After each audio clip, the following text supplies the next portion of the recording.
Muito bem, falamos da lição número 8, a parte de quinta-feira, falando sobre o sábado e o descanso eterno. Quando falamos sobre a lei de Deus, a grande pergunta é: por que essa lei deveria ser mudada?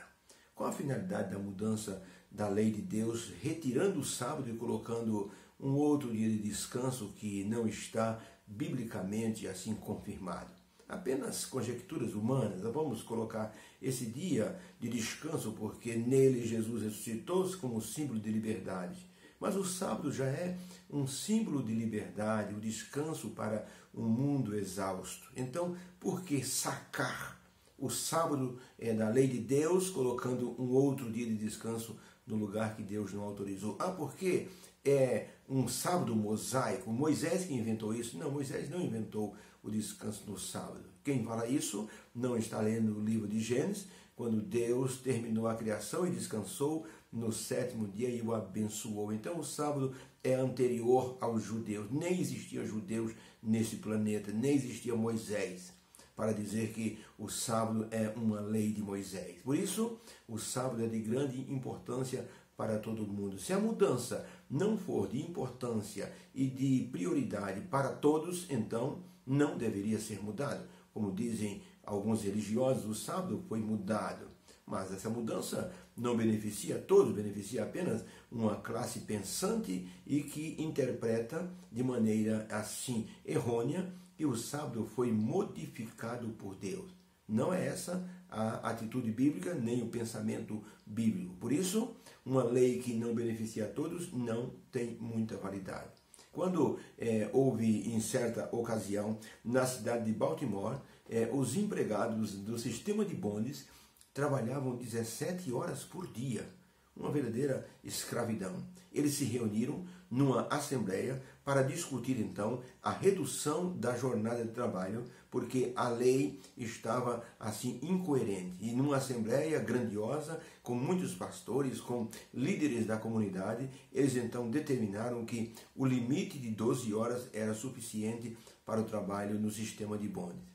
Tudo isso foi levado para a Assembleia Legislativa do Estado de Baltimore e assim foi aprovada essa lei que beneficiava todo mundo. Os pastores presentes disseram que esta lei ela ajudava principalmente as famílias e principalmente a parte devocional e religiosa das pessoas. Por isso, uma lei foi aprovada com o sentido ou modificada e aprovada para ajudar todas as pessoas envolvidas com aquela lei. Deus nos convida hoje a adorá-lo em cada sábado, para que possamos descansar das lutas semanais, para tirarmos o foco daquilo que é secular, desligarmos assim aquilo que é rotineiro e nos aplicarmos a uma adoração selecionada, ou seja, focada no grande Deus Criador. O sábado é um memorial da criação. Por isso, ele é um dia de alegria, um dia de liberdade. A gente se sente livre quando se adora a Deus no sábado como nosso Criador e Redentor. Existem algumas passagens bíblicas que falam sobre o sábado. E a pergunta número 5 diz assim: como alguns textos bíblicos nos falam que o sábado já é um prenúncio da vida na eternidade. Vamos ler, por exemplo, Isaías 65, 17, porque eis que faço novos céus e nova terra, e não haverá mais lembrança das coisas passadas. Isaías 66, 22, porque como os novos céus e a nova terra que hei de fazer estarão diante de minha face, diz o Senhor, assim também há de estar a vossa posteridade na minha presença e também o vosso nome. Segundo Pedro 2, de 1 a 3, mas nós, segundo a sua promessa, aguardamos novos céus e a nova terra nos quais habita a justiça. Segundo Pedro 2, verso 13. Ainda Apocalipse 21, verso 1. E vi um novo céu e a nova terra, porque já o primeiro céu e a primeira terra passaram e o mar já não existe. Então a pergunta é: como essas passagens elas mostram que guardar o sábado já é um prenúncio da eternidade? A resposta: esses textos nos remetem à eternidade, porque um dia Deus irá recriar tudo e quando guardamos o sábado, reconhecemos Deus como Criador e Redentor. Não existe nenhum ser no universo, fora a divindade, que possa recriar todas as coisas porque Ele é o Criador. Deus nos formou e Jesus nos transformou. Deus nos criou e Jesus na cruz nos recriou. Então, não existe no universo ninguém que possa recriar nosso mundo como Jesus Cristo, como Deus e o Espírito Santo. Então, podemos dizer que quando nós guardamos o sábado, estamos adorando o Deus Criador, o único que pode recriar esse mundo. Vi novos céus e a nova terra, diz o apóstolo João. No livro de Isaías diz assim: eis que o novo céu e a nova terra que vou criar, será uma terra maravilhosa, não haverá mais lembrança das coisas tristes do passado.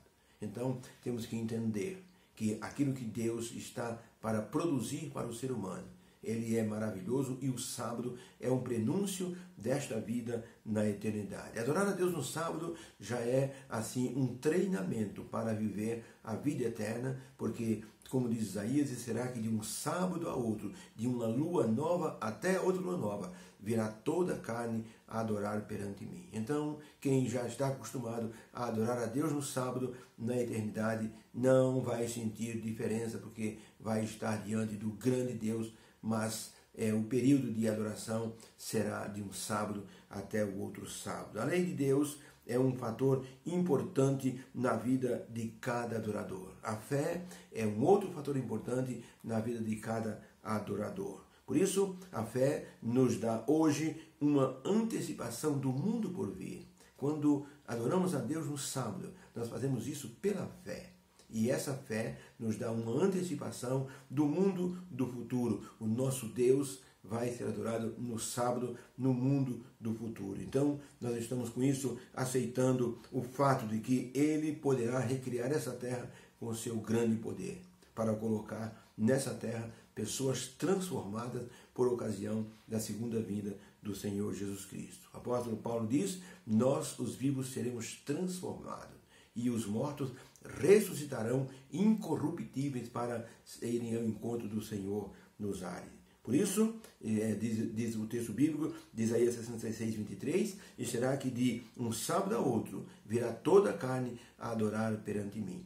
Isaías 66, 23. Por isso, as três mensagens angélicas, elas se tornam importantes, porque nesse tempo de tanto desespero, de tanta correria, Deus quer que nós assim atendamos o seu apelo para que possamos temer ao Senhor, para que possamos adorar o Criador e possamos dar glória a Ele. Ainda, na segunda mensagem angélica, Deus está anunciando que Babilônia, que tentou mudar a lei de Deus, cairá, e que as suas doutrinas impuras serão julgadas por Deus. E a mensagem do terceiro anjo está apelando para que as pessoas não aceitem o sinal da besta, cujo sinal é, na verdade, um dia de guarda falsificado.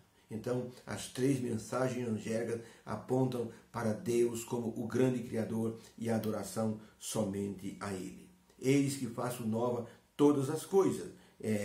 Como diz o apóstolo João, escrevendo em Apocalipse 21, verso 5, aquele que está no trono disse: eis que faço nova todas as coisas. Escreve essas palavras, porque são fiéis e verdadeiras. Apocalipse 21, verso 5. Por isso, o que Deus pede hoje é a nossa consagração, para que possamos recebê-lo, receber Jesus em sua segunda vinda, sermos transformados ou ressuscitados para irmos morar eternamente numa terra nova, recriada pelo próprio Deus Criador. Para isso, é preciso consagração. Ellen White, no livro Grande Conflito, página 150, escreveu o seguinte: o Salvador não dá nenhuma animação para que ninguém possa pensar em ter uma vida religiosa de remendo. Deus não quer uma vida remendada. Essa não é a religião que agrada os olhos de Deus. Talvez, a princípio, pareça que uma pessoa coloque em sua religião um pouco do eu e um pouco de Cristo, mas no final, o egoísmo mostrará que é uma religião só do eu e Cristo estará excluído desta vida. Por isso, é importante que a consagração esteja sendo feita nos olhos do Mestre. Isso acontece quando você vai ao sábado adorar a Deus na sua casa de oração. Por isso, é importante que de um sábado a outro, hoje, nós possamos ir adorar ao Senhor. Consagração é estar na vista do Mestre. É um treinamento para a vida eterna.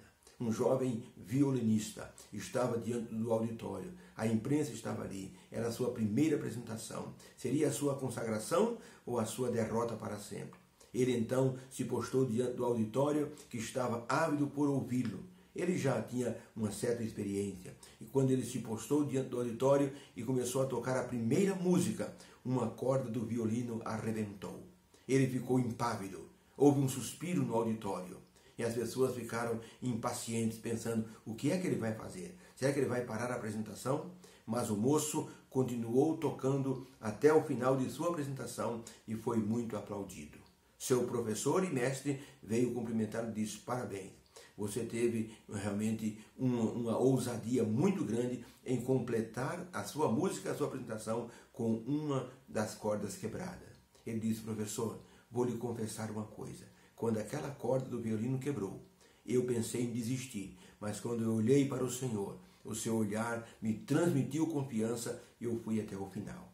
Quando estamos vindo à igreja adorar a Deus no sábado, nós estamos muitas vezes com as cordas quebradas, mas olhamos para o nosso Mestre e o seu olhar nos transmite confiança e nós então aceitamos a vontade divina e Deus nos ajuda a consertar aquilo que está quebrado em nossa vida e nos harmonizamos com a vontade divina. Deus abençoe a todos. Que possamos entender que o sábado já é um exercício para a eternidade.